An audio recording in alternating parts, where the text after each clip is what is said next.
And Texas Governor Greg Abbott has sent the National Guard across the state to, quote, ensure peace and order. These, of course, amid immigration operations there. And as hundreds gathered for a rally near the Alamo last night, NBC's Jesse Kirsch has more from San Antonio.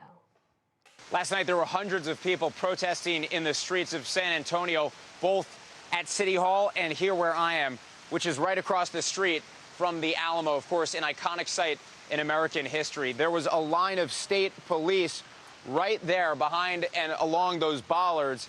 They had the helmets with masks on. Some of them had the masks up, some of them had them down, and there were hundreds of people gathering over here. There was at least one person who appeared to be counter-protesting who was in that crowd and seemed to have a flag or a banner ripped away from them. You could definitely feel a sense of tensions and emotions being elevated, more shouting, and then we did see police move into the crowd and take at least one person into custody. Unclear if they were officially arrested, but someone was at least briefly detained right along that fence line back behind the police line, which again is right at the perimeter of the Alamo.